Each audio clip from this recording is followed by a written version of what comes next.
You're listening to the AfterBuzz TV network, now the largest new media platform on the web, and your #1 source for after-show entertainment. Very good, King Johnson.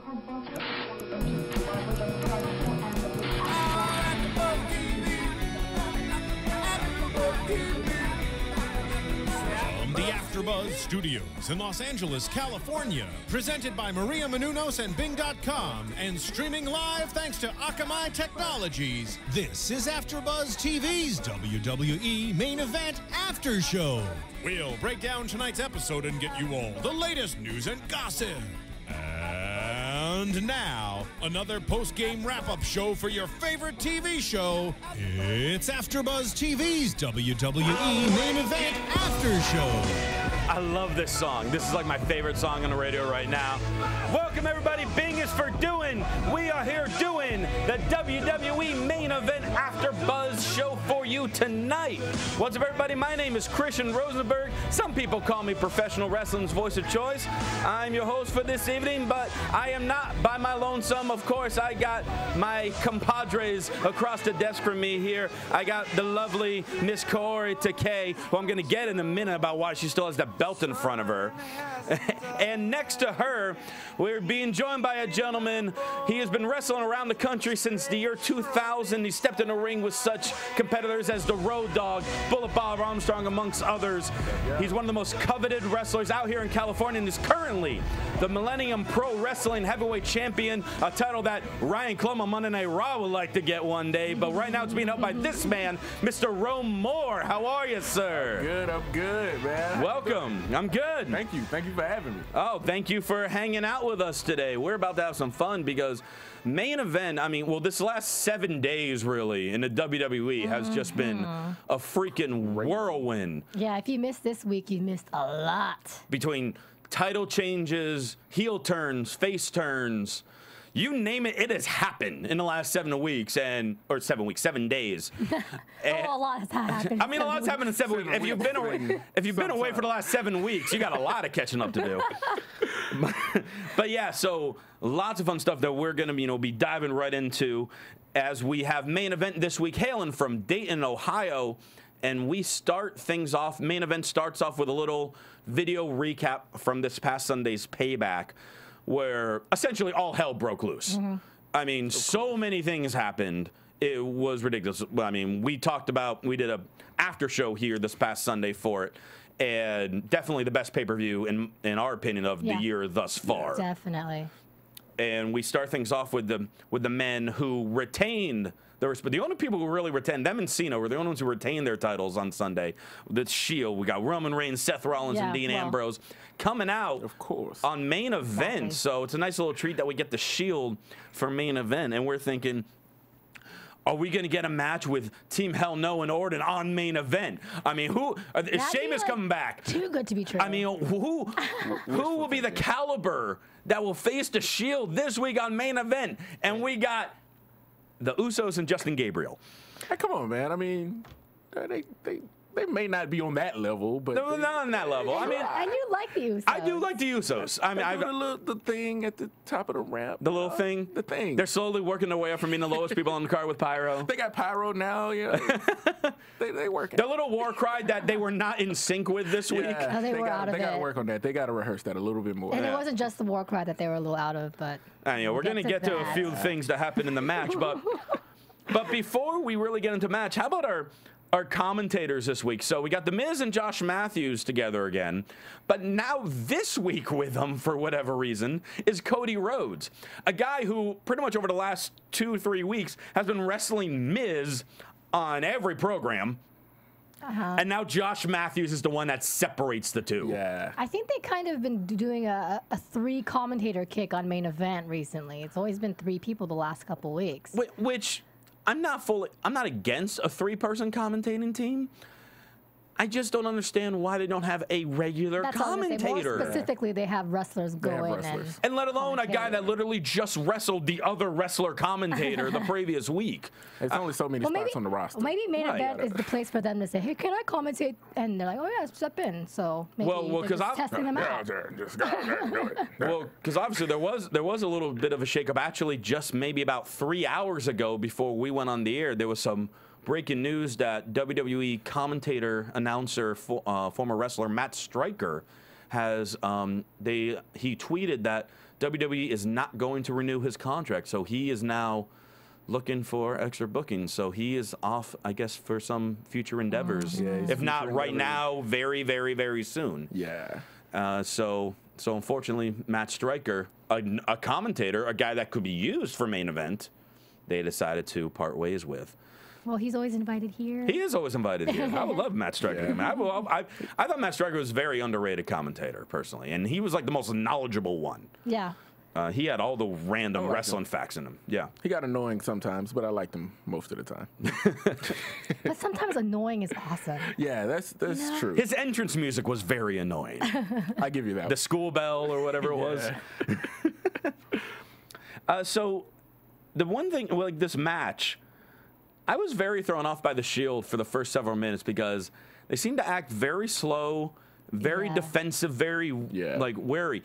They don't act like that against Hell No and Orton, but they're intimidated by the Usos and Justin Gabriel. They play to the level of the competition, pretty much. Well, that's a good way of putting it, I guess. I thought it would be quick, rough shot. You know, it's the Shield, but apparently, you know, it turned into something else that I didn't think it would be. Rollins actually had a pretty good showing in the match. So. Right. Well, yeah. Well, all three of them tend to always have good showings, no matter what it seems like. And this first few minutes are all Justin Gabriel. I mean, like, he was dominating the opening minutes of this match. That's what he usually does on Main Event. He usually dominates in the beginning. Well, Justin Gabriel's got the weirdest Main Event record. Like, he dominates one week, and then the next week he gets squashed in a 2-minute match with someone. But we can always count on him for being there. But he'll always be there in the same color trunks every week. I'm going under. I'm the man. I'm going under. It happens. It keeps going back and forth. Yeah. But you know, I was really impressed with him though in the match. Yeah. Oh no, his high flying is always good. It's just he's missing something. And it's like a storyline? Well, the storyline, I mean, writers. Hey, maybe we'll be talking about Zeb Coulter in a little bit. Maybe put Zeb with him. No, Cesaro needs his attention. Right? We'll get to that in a minute. We will. Calm down.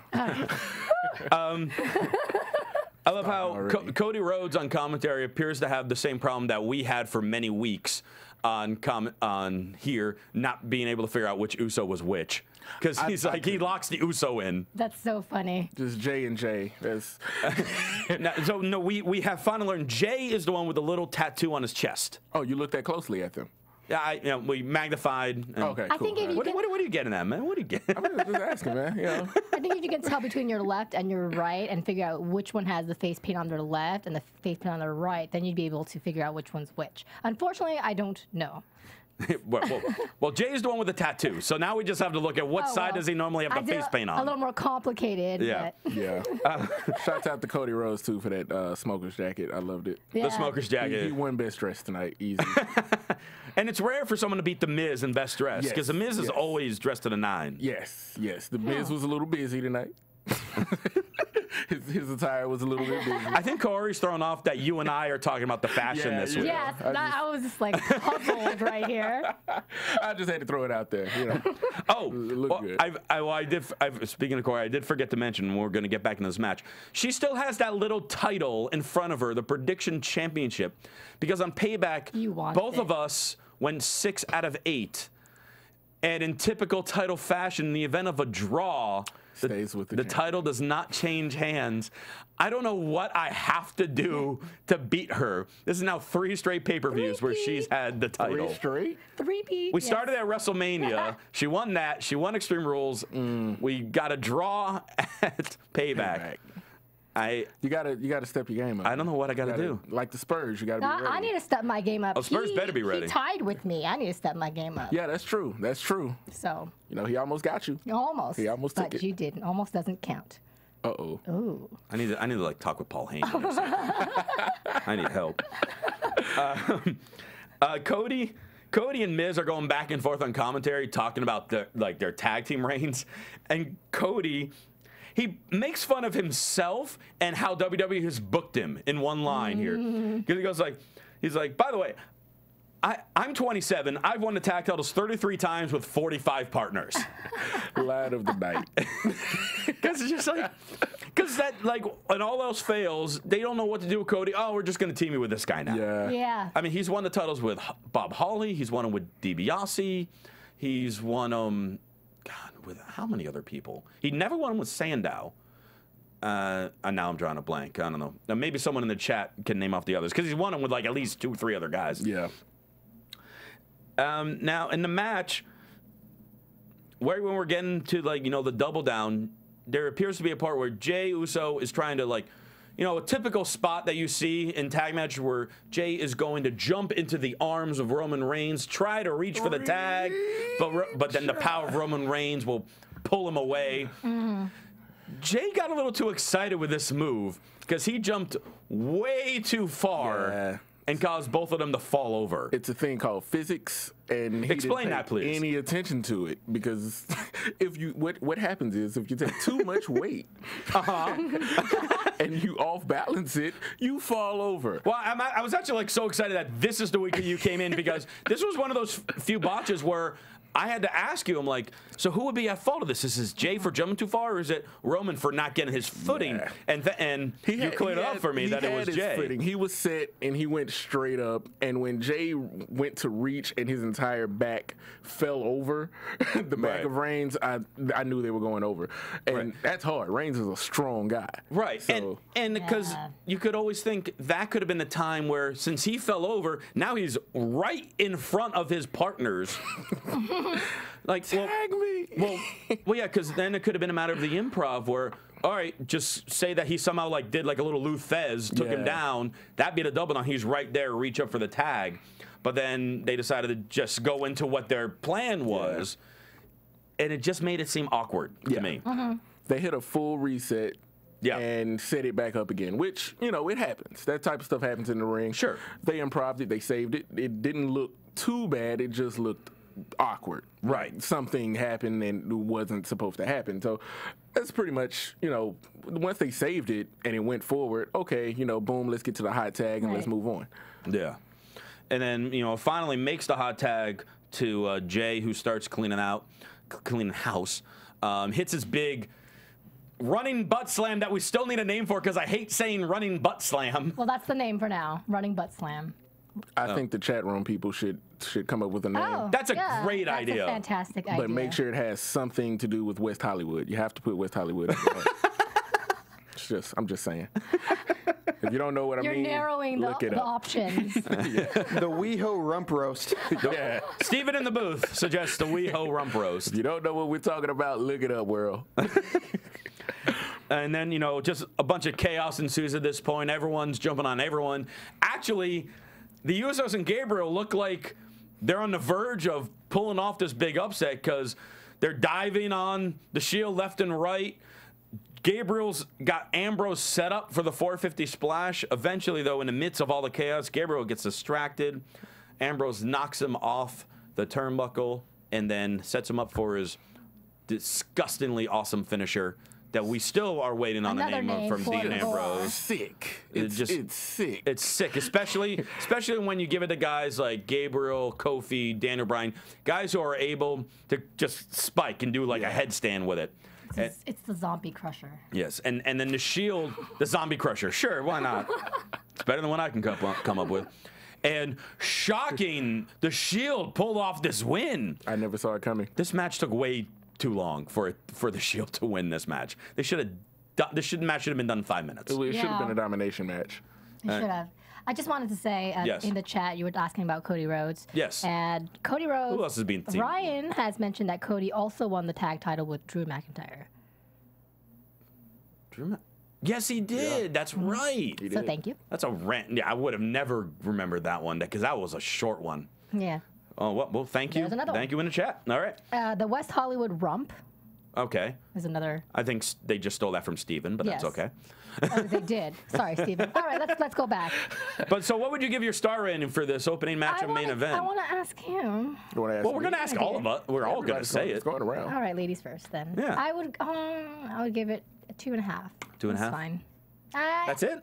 Yes, Just fine? That's That's it. Because I wasn't. The Shield is as good as they are. It's very predictable, and I was in the mood for surprises. And there was like the little botch here and there, and I just would give it 2.5. It was good, but it wasn't spectacular or a 3.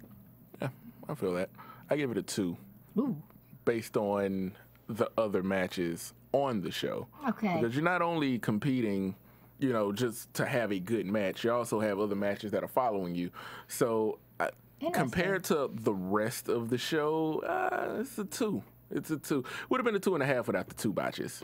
But you know, yeah, you gotta. I hate calling out, you know, other wrestlers for botches, but it did have 2 very noticeable ones. Well, yeah, I mean, it's the thing, like, you know, botches happen. Yeah. I mean, everyone's only human. I botch stuff. But what? Amazing. You do not. But no, but at the same 1.5 times. 1.5 times in your career, your 13-year career, Yep. 1.5 botches. 1.5. But yeah, but at the same time, it's a matter of botches can happen, but one's that blatant. Yeah. That's the problem, and then how you react to them. Absolutely. So I'm with you. I'm giving it a 2. I mean, because of those, and I was not really entertained much by this match. Yeah. I expected a dominant match by the Shield, and we really didn't get it tonight. Just drug on too long. Yeah, I mean, this match went about 15 minutes or so. I mean, is it safe to say that they all seemed a little like slothy or lazy with this match? No, I wouldn't say that. I wouldn't say that. Okay. I just felt like there was not much momentum. That's what I thought. That's how I felt. But I would still give it 2.5. It was basically a lot of characters, which the Shield as a character, pretty much blending in the ring with the tag team and a singles guy. Yeah. So it's a lot of moving parts in that match, and to make everything fit the way they want it to fit and tell the story they want to tell, they needed the time, but it needed to be condensed. Sure. It would have been, you know, 3. I mean, it could have got 2.5, 3 stars from me if it had been paced a lot better. Agreed. But the pacing was off. Agreed. And, you know, real quick, speaking of characters, we should really quick plug our awesome producers here, Marie Munoz and Kevin Undergaro, for the hilarious characters in their movie Serial Buddies that is now available for digital download. If you go to serialbuddies.com, there's like a big red button there, and you can just click it. Or if you go on the brand new AfterBuzzTV.com website, there's a link on there directly so you can purchase it. And, you know, it's hilarious cast of characters. I mean, come on, it's a comedy about serial killers, for crying out loud. And you got Henry Winkler, Christopher Lloyd, Artie Lang, Maria Menounos is in it, Beth Bears, Kathy Lee Gifford. Hilarious people, actually, you know, a couple good friends of mine through improv, Hal Rudnick and Gian Molina, friend of the show. That's awesome. And so please make sure to check that out and purchase it, because that money goes into AfterBuzz. That provides us, that provides you the ability for us to not have pop-ups and commercials and just give you all these awesome shows that you all enjoy and comment and love and worship and all that fun stuff. You guys know you hate pop-ups. Come on. We all hate pop-ups. Everybody We all does. hate pop-ups. So from there on main event, we get a little recap of the issues between CM Punk and Paul Heyman from the end of Payback into Monday Night Raw, which then also included Alberto Del Rio, Dolph Ziggler, and Brock Lesnar. You have to say his name like that. I do. I checked it in the contract. It's in my contract. Can you do it too? Nah. I just don't say It's not in his contract. It's only in mine. It's weird. It's a clause I got. But yeah, so all of a sudden, you know, when we're talking about all the crazy changes, one big thing from Payback, we had the double swerve with Del Rio and Ziggler, where we saw, I mean, this recap mainly spotlighted Punk, but we saw, you know, Ziggler attacking Del Rio at the end of their match on Raw, while Del Rio walked out, giving Punk the count-out victory. And then, though, we also had the big cues of the fact that Punk has asked Paul Heyman, don't come to me to the ring anymore. I'm your friend. I'm not your client. Yeah. So you shouldn't treat me like Brock Lesnar, like Curtis Axel. And then all of a sudden at the end of Raw, out comes Brock Lesnar, who we have not seen since Extreme Rules. The monster. The monster. He's just standing there staring at CM Punk, grabs the microphone, looks like he's about to say something, but then just throws it down, lifts Punk up for the F5. And now you ask yourself, like, what now? Because when I was here with the Raw crew watching it, I was screaming. I'm like, have Paul Heyman walk out. Just walk out and stand there, please. And he didn't. So it's a matter of, now we have the question, did Paul Heyman send him out there? Yep. Did Lesnar go on his own? What's going on? So much things to think about. I know, which is awesome. I love it when, I mean, all good dramas on TV, you always love like the cliffhangers. And wrestling, you get some, but then there's some where you like, oh, are there really too many questions on it? There are a bunch of questions with this one, which is great. There's a bunch of questions in general right now in the WWE. I mean, where do you see this going? Do you think Heyman sent him out? I think it's going to be kind of like Heyman's, I didn't do this, but then he really did kind of thing. That's what I think might happen. So Paul Heyman's going to lie? I had nothing to Yes, I think Paul Heyman. Since when does Paul Heyman lie? So, Is his mouth open? Oh, good point. Because I don't think Brock Lesnar would just go out on his own, like without Paul Heyman's request.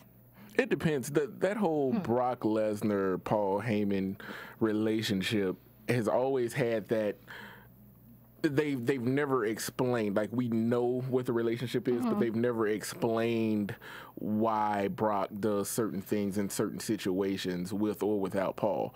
It's that whole, sometimes Paul's trying to keep him away from doing something crazy. Sometimes Paul is telling him to go out there and do something crazy, but pretending to want to stop him. But there's some kind of like dependency that Brock Lesnar has with Heyman. And that's a why loyalty. I don't think. Yeah. And at the same time, though, towards the end of Lesnar's feud with Triple H, Paul Heyman said on a promo, I'm no longer going to try to discourage Lesnar from punishing people. I'm going to encourage him now. Yeah, he did say that. That's true. So which like, might imply that he might be being behind this. He might be behind this. Because then all of a sudden we had the babyface turn of CM Punk from Payback onto Raw.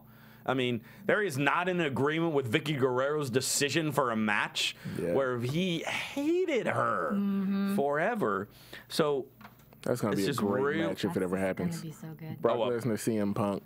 That will be a really fun match. When they get there. I think it's going to happen. Yeah, I don't want it to be rushed. Yeah, it better not be rushed. Listen, WWE, listen, don't mess that up. Because people are thinking, it's like, oh, just do it at Money in the Bank in a few weeks. No. Wait till SummerSlam. No, that's SummerSlam. Wait, give it 2 months. Bring it 2 months. Here. Yeah, bring it to LA. It's here. We want it. We're selfish. People in LA are selfish. Yeah. He moved here from Alabama because he was selfish. Yeah, they told me I had to leave and I had to come here. So. Too much swag. Too much swag for Alabama to hold. LA still got plenty of room. I still got love, though. Roll Tide. There you go. Now, from there on Main Event, we go to some more action from Sin Cara, and he's taking on Antonio Cesaro, which we've seen several times, but this time he's led to the ring by his new manager, Mr. Zeb Coulter. And we got Swagger's music going. They don't do it with me. I need to like hang out with Ryan and Josh on Raw to do it. You did 2 of those pounds, and then you said we don't do it with you. Because you didn't do it. 2 pounds. There we go. Okay. What do I do? He's disturbed by it. My blackness won't allow me to do that. Oh my God, you could probably do it better than him with your blackness. I'm just saying. I got rhythm. Kind of, a little bit. Catch it. There you go. By request of Chris Mingle in the chat. Oh, he requested. Thank you, Chris. Cool. Now Zeb Coulter is on the mic pretty much just saying, like, what kind of man hides behind a mask?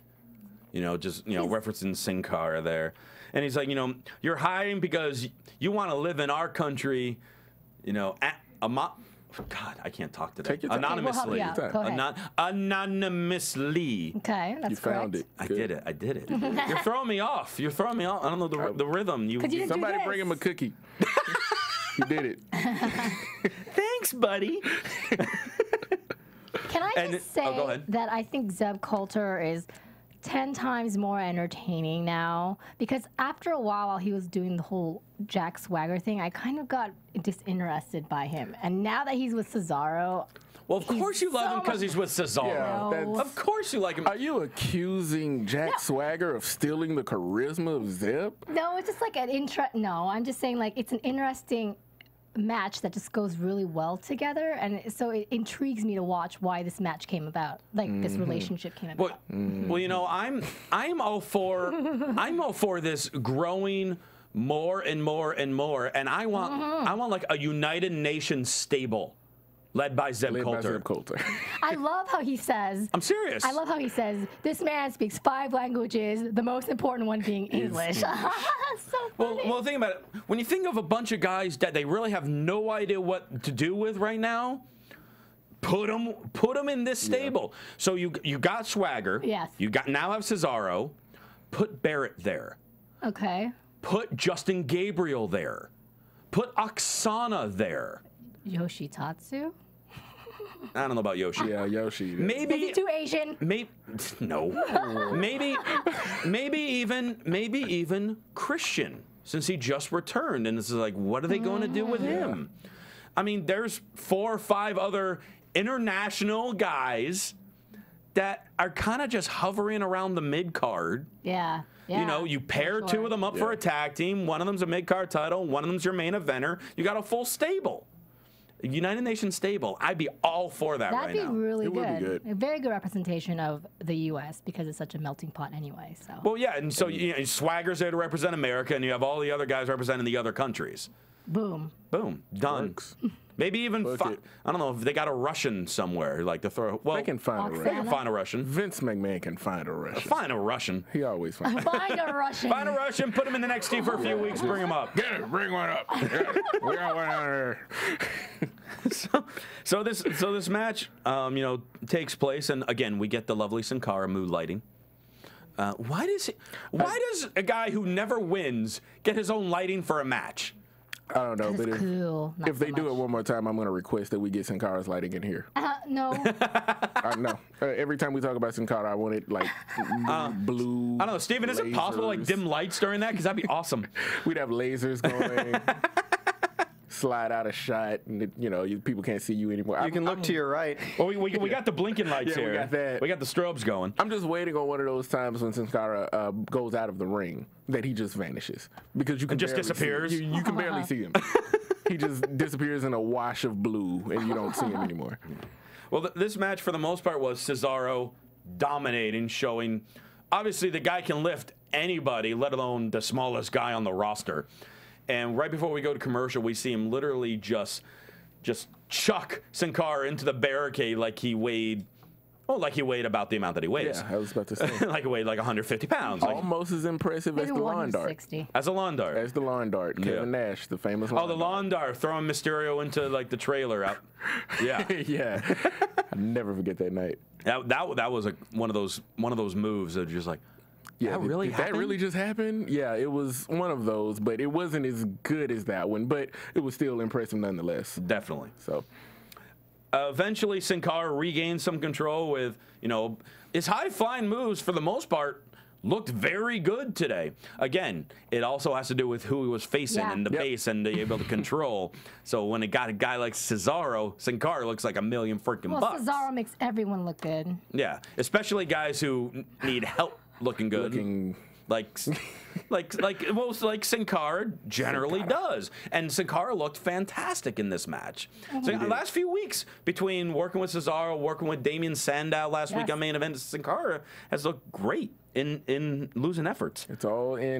it's early Batista. Right. Because Batista turned it around and became way better than what he was, and I was very impressed. Definitely. About midway through his career on to the end, but when he first started, he had that moniker of, he's only as good as whoever you put him in there with, and that's pretty much what's going on with Sin Cara right now. Yeah.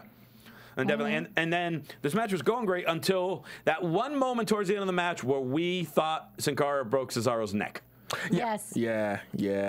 I thought we were gonna have a revisit of Stone Cold when it happened. He goes for like sunset flip off the top rope, and Cesaro catches him and gets like ready to start jumping, but it doesn't appear like Sin Cara is moving. Yeah. At the speed that he should, and it was a off rhythm Hurricane Rana.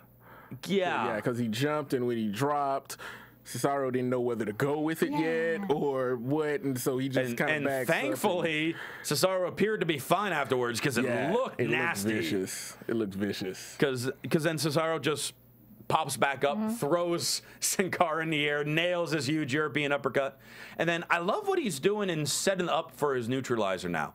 He's locking him in the sleeper hold, but he's not just locking him in it. He's literally lifting his opponent off their feet and swinging them around like they're literally being hung. Yeah. Yep. And they're just, like they're next to dead. Rigged and then from there, grab neutralizer, pin him. So he's not winning by submission, just win until they're like out of oxygen, then lifting him up. And Cesaro picks up one. Overall, very fun match. Yes. Is, you know, that one scary little botch, but otherwise, very, very fun match. I mean, I'm personally giving this one 3 stars. I thought it was fun. I thought the timing of it was good. I think if we're starting to put Cesaro over, it could have gone a little shorter. But still, for the time, I thought it was enjoyable. Sin Cara overall, like I was saying, looked very good. Cesaro looked great, as he always seems to. And you know she's not going to disagree with that. I know that. I'm just holding my... If I said Cesaro was mediocre, she would throw things at me. Yeah, she'd come across the table. So, I mean, thankfully, he hasn't been. He's always been great. And I'm liking the idea of putting him with Zeb. I'm hoping this means they'll actually do something with him. Yeah. That's the catch. Yeah. Will we see it again? I mean, and how long will we see it for? Will we see them working side by side, just going up singles ranks by themselves? When Swagger comes back from his injury, will they just become a tag team? Or when Swagger comes back, is he going to get jealous and then they're just going to start feuding? I do not want that at all. Oh, the opportunities. Or will they listen to me and create a United Nations stable? I would vote for United Nations. Yeah, I got one vote. That one. I got 2 votes. Yes. Corey, how would you rank this match? I was gonna give it 3 stars as well. I liked it. It was a good match, and I always like Cesaro in the ring, so it was kind of a done deal from the beginning. It's like Cesaro could walk out there and wrestle the Invisible Man, and it's still getting at least 3 stars from him. No, honestly, he is good. Come on, he's a good guy. The match was better than the last match. He's really good. Boom, best match of the night for me. Oh, dog. No, I'm not gonna do that. AfterBuzz does that show. Yeah, I know, but I'm not going there. I'm not. I do some impressions, but I'm not going there tonight. 3's all the way around. 3's around. Yeah, all right. That was a 3-star match for me. Cool. Good from beginning to end. Good pacing. Good action. 3. All right. And, and speaking of the stars, we already talked about AfterBuzz TV's new site, which everyone should really check out because it's much easier to check out, like to scroll through, find your favorite shows, find out what your hosts are up to and all that fun stuff. But you can still always check us out on iTunes and give us that 5-star rating over there, and make sure you subscribe and tell friends, the good word that is AfterBuzz and all the fun shows we do, because we do Main Event, we do Monday Night Raw, we do Friday Night SmackDown. Like I said, we do the pay-per-views. If you haven't seen our Payback AfterBuzz pay-per-view, check that out. We actually had, acclaimed director and writer Max Landis, the man who wrote the movie Chronicle, in here in studio, who's an avid, diehard wrestling fan. Really fun time hanging out with him. So make sure you check that out. And then any other TV show that you watch, AfterBuzz probably does it. Yeah. So make sure you subscribe and tell your friends on iTunes, and of course the AfterBuzzTV.com. Good job. Thank you. I was just getting ready to talk about the next thing, but if you want to praise me, then praise me. I'll take it.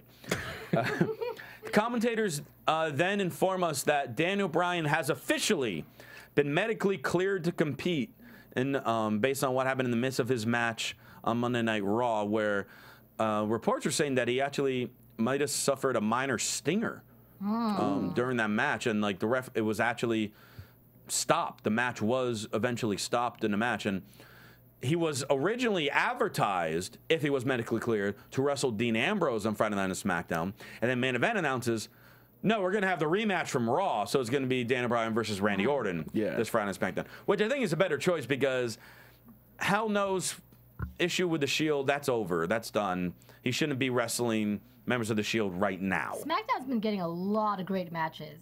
SmackDown's been usually where like the better matches are. SmackDown is the 1990s Intercontinental Championship. If you follow my drift, I follow your drift. Yeah, where all the excellent wrestling happened, like the Intercontinental title division. Yeah, between your Bret Hart, British Bulldog, Mr. Perfect, Tito Santana, Shawn Michaels, Razor Ramon. Shawn. How can you forget Shawn? You're almost insane. I was thinking like, you know, the early 90s, just before Shawn started. Before he started like maybe even like Dino Bravo time, man. Yeah. Oh man, Dino Bravo. I just threw you for a loop right there. I saw him when I was like 6 years old. Yeah. Live. Wow. Actually, I remember when I first started watching wrestling, my grandfather told me, because he was like, every Saturday I would go to my grandfather's house and watch wrestling. Apparently, Dino Bravo was the first guy that I hated. The first guy I would boo on TV was Dino Bravo. Because I'm like, he thinks he's so strong. He was so short, too. I guess he was the first guy I hated as a young kid. You know what messed me up about looking back at old wrestling? I was about 18. No, I want to say I was about 16 years old when I realized what Shawn Michaels' character actually was. The whole outfit, the get up. I had no idea he was a male dancer. That happens, though. I had no idea. I thought he was the coolest guy on earth, and then finally, like one day. Did you dress up like him in school? No, because people might have looked at you a little awkward. Luckily, I never did. I wouldn't have been able to tell either. Yeah, that's true. That's true. He was good like that. Yeah. All right, and then our last matchup on Main Event, we got some Divas action between Aksana and Kaitlyn. And, you know, this is kind of like a return match from last week's SmackDown, where Kaitlyn should have been disqualified within the first 10 seconds of the match because she hit the referee like 8 times, but the ref just kept trying to separate the two. Yeah. And, I mean, I didn't really understand that. It's just like, you just hit a referee. Yeah. Referee, why are you not ringing the bell? Yeah, right. Like, it's not just a little shove. Like, you punched him. Yeah. It's like the Ginobili foul, Game 6, no whistle. Yeah. we got Game 7 NBA Finals on our minds right now. It was a constant hot girl redo. Hot girl redo. That's what's happening. You know. Yeah. and I like where Kaitlyn's going with it. I like where they're going with it. I think we're all in agreement, though, that we cannot stand Kaitlyn's music. Yeah. Now, it's not like I don't like the music. I like the music, but it doesn't fit with Kaitlyn at all. So you like the music? Like you would just bump it in your car? I'm just wondering. Oh, I'll roll down in my Sonata, windows down, just blasting Kaitlyn's 8-bit hip-hop music. Oh, done. I need to see that. Done and done. We're going to make it happen. Yeah. I'm going to tout it. I will tout it Please somehow. tout it. Please tout it. You got to pull up at Hollywood and Highland. And blast it. But yeah, it's just like, you know, she's kind of like the punky girl. Like the rock punk. The rock punkish, really strong girl. And she's coming out to does not fit. No, it doesn't fit. No, I mean, and like her music before that, it still didn't really fit her, but it was better than this. Yeah. So it's just like, maybe she's. You want to excite the people when they come out. Like the music has to excite the fans to either make them cheer you or boo you, get them ready. Like Damian Sandow's music is a perfect example. Like who wants to hear a Hallelujah chorus at a wrestling event? I'm booing that immediately. Yeah, I like Brock Lesnar's music. Lesnar's music immediately pumps you up. Yes. So did you Mark Henry's music, who we'll talk about in a minute, immediately pumps you up. There's some places you can't hear. AJ has that same kind of teeny bopper music. Yeah. It works with her because she's. It works. It works with her. Yeah. Because she looks like a kid, but a very good-looking grown woman. Make sure she's grown, please. I hope she is. A long time ago, somebody told me she was a pedophile's dream. I said, whoa. Hey, she's overage, but they said, how was it put? I don't know. I'm trying to remember. It's not like you told me. Yeah, this did not come out of my mouth. No, they said she's the young-looking girl, but without all of that ugly underage stuff. That's what it was said. It was put in a meme. I saw it on the internet. Okay. That's why I saw it at. Gotta love the internet. Yeah, man. Who thought you would find something out of line on the internet? Yeah. I know. The news to me. News to me. So I have next to no notes for this match. I mean, it was a very short, basic match. I mean, even the commentators, they're just busy talking about how much success they have with women. Like Cody, like Miz was like, how's that love stash going for you, Cody? Yeah. And he's like, oh, like you do any better, Miz? Yeah. And meanwhile, Josh Matthews is just sitting there. You know, I don't think he said a thing during this. The entire match. This is something I've noticed, that oftentimes when there's a Divas match, a lot of times the commentators always comment on women's demeanor, women's attitude. Like even in Payback, oh yeah, we know women, they all hate each other. It's like, what does that have to do with the match right now? But to be fair, I mean, they were talking about Cesaro's attitude with Zeb Coulter. They're talking about the attitude. But they're not talking about like, oh, look, men always hate each other or men always fight it out. You know, they kind of sometimes they just objectify. I don't mean this in a negative way. You must have hated Jerry Lawler in the Attitude Era then. Well, no. The whole time. The Attitude Era was made for all of that stuff. So, I mean, I'm all for it. I'm all for it now. I'm just saying that's something I noticed. Yeah. But yeah, does it offend you? No, it doesn't offend me. I just wanted to make a comment about it. I mean, and there wasn't anything bad about this match. I mean, Aksana looked good. Kaitlyn looked good. Kaitlyn hit a nice spear for the win. But it was just like, it was like 4 minutes. Yeah. It was blah. It was like, what? It was like, do we need this on Main Event right now? I guess they did. They needed that 4-minute filler or something. I mean, I guess, but at the same time, it really wasn't. They really didn't talk much on commentary about Kaitlyn's issues with AJ. Yeah, I don't remember them bringing. I don't think they did at all. Did they? I don't know. And I mean, you know, it might have helped things to try to progress that storyline, but there really was nothing there. Well, the first match, you have the Shield, you have the Usos who have started to work their way up the tag team ladder, maybe getting a title shot. Second match, you have Cesaro with Zeb progressing that. This match, okay, you have Kaitlyn. Let's progress some stuff with AJ. Maybe even have AJ come out for commentary for the match. I was hoping that would happen. But there was really nothing. I mean, they didn't advance anything. I'm giving this match, I'll give it 1.5. Okay. I mean, like I said, there was nothing bad about what they did, but there was nothing there. You're just saying you weren't entertained. I was not entertained by this match at all. And the Divas have entertained me a lot lately, but this match, really nothing. Okay. What do you guys think? I would give it 2 stars. It was probably the worst match of the night. Oh, definitely. So, because, and it was all right. It just kind of went as fast as it started. So. And it's a shame because AJ and Kaitlyn had such a great match on Payback, and they had such a great segment on Raw with Stephanie McMahon involved too. Yeah. And then all of a sudden, we just have they build it up so much. Yeah, and then just no advancement. 1 3/4 stars. I went Star Search. You went the quarter stars on us. I would give it 2 stars as well. Okay. Yeah, it was just kind of there. Gotcha. Yeah. Yeah. So as far as the matches, that's how Main Event ends. But then we still have 2 video packages. One, the quick video recap of, once again, the return of Rob Van Dam. Coming back at Money in the Bank next month. Sweet. The crowd went nuts when that came on the paper, because that debuted on the pay-per-view. Yeah. And the crowd went crazy, and rightfully so. How long before he breaks a nose? Break someone's nose? Yes. Well, if he's debuting in a Money in the Bank match, that night. It might happen that night. Might happen that very night. I love Rob Van Dam, but man, he's got those kicks. Whoo. He's got a long line of victims. Well, you were telling us when we were watching that you've talked to people who have taken his 5-star frog splash. Yes. And they're not a big fan of taking that, apparently. No. I've spoken to Rob himself. Okay.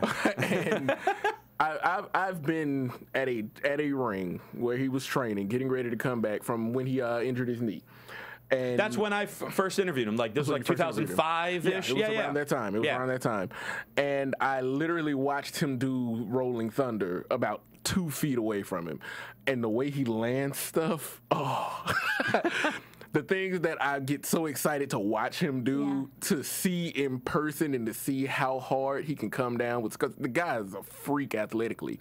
He can do so much stuff, but just the way he comes down, it solidified what I already thought about him, and that's that he's the most laid-back, crazy person I've ever met.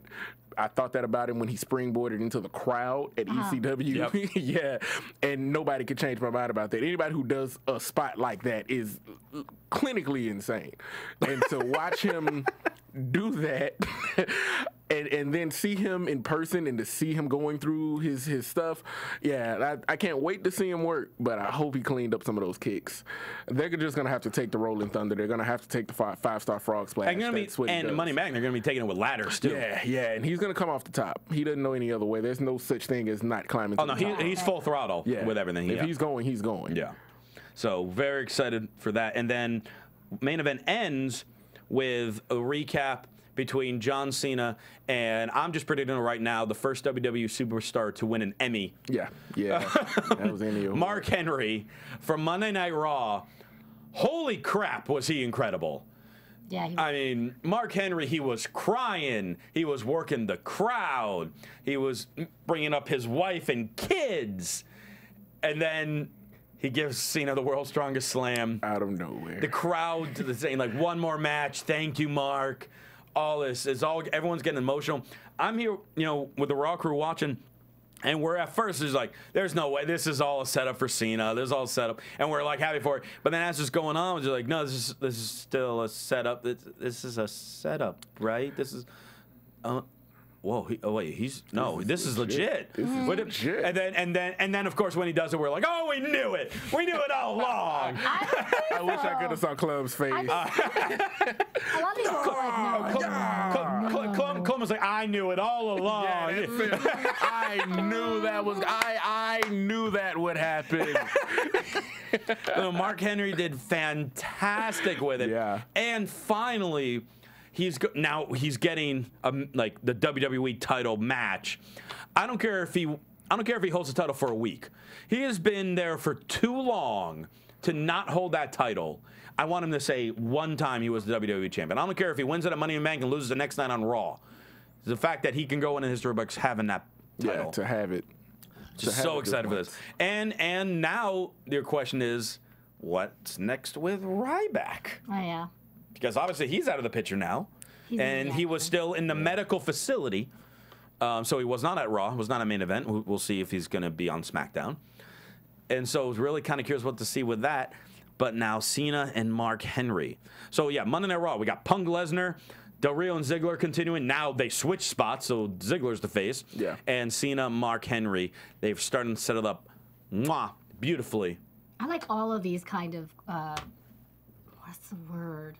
All of these matchups, feuds. Yeah, matchups and feuds. Okay. Yeah. That. Yeah. So. I also am having trouble speaking. Yeah. Am I the only one that? I guess you're the articulate one of the day. You're my kryptonite. Whoa. Man of Steel. So that, and when it's all said and done, that is how main event ends for this week. So until we come back on the air next week, Kaori, how can people reach out to you? You can find me on Twitter. Oh, there it is. You can find me on Twitter. Waiting for the music. You have to wait for the music. You have to really. No, it's unusual. I usually hear it at KAORIOUS. All right, and Rome, how can people reach out to you, and where are you going to be wrestling next? Tell the people. Man, this Saturday night, Simi Valley, Millennium Pro Wrestling, main event against Hector Canales, and then that's going to be a great match. Hector Canales, for those of you who might not be familiar with him out here in Southern California, excellent wrestler. Yeah, great wrestler, great guy. I've known him for years. So crowd really gets into him. We're going to tear the house down. Yeah. And the next Saturday after that, I believe it's the 20th or the 29th, Wrestling Cares Association. Oh, okay. Down in Gardena. Have that one. That's a tag match that I'll be in. That'll be myself and Logan X versus the top tag team out of EWF. Is it the Von Dooms? No, it's Ryan Taylor. Ryan Taylor. And I don't know who his partner is. Because you don't care, because you're going to crush them. I don't. Because you're just going to crush them in the ring. I'm like Mike Tyson. I just show up and you just show up and beat people up. You can just put somebody in front of me and it's done. And how can people follow you on Twitter? What's your Twitter? On Twitter, it's Rome the Ruler. I don't have to spell it like she did. You guys know how to spell that. Rome like the city, R-O-M-E, the ruler. And on Instagram at JJ Steele. All right. And you can follow me on Twitter at CRosieVOC. And for me, next Friday night, June 28th, the Insane Wrestling League presents Too Insane for Television. I'll be calling the action there. It's being held at the Santino Brothers Wrestling Academy in Bell Gardens. And you can watch it on your Roku. We have over 3,000 subscribers on Roku already, which is awesome. Go to theiwl.com for details to watch it on Roku and live on iPay-per-view, as well as if you're in the area, check it out live. Thanks so much. Thank you, Rome, for coming by this week. For Rome and Kaori, I'm Christian Rosenberg. See you next week. From Bing.com, executive producers Maria Menounos, Kevin Undergaro, Phil Svitek, and the entire AfterBuzz TV staff, we would like to thank you for listening to the AfterBuzz TV network. To watch or listen to other after shows and post comments or questions, be sure to visit AfterBuzzTV.com. I'm Sir Richard Wentworth, and this has been a presentation of AfterBuzz TV. Buzz you later! The views expressed herein are those of the hosts only and do not necessarily reflect the views of AfterBuzz TV or its owners or principals.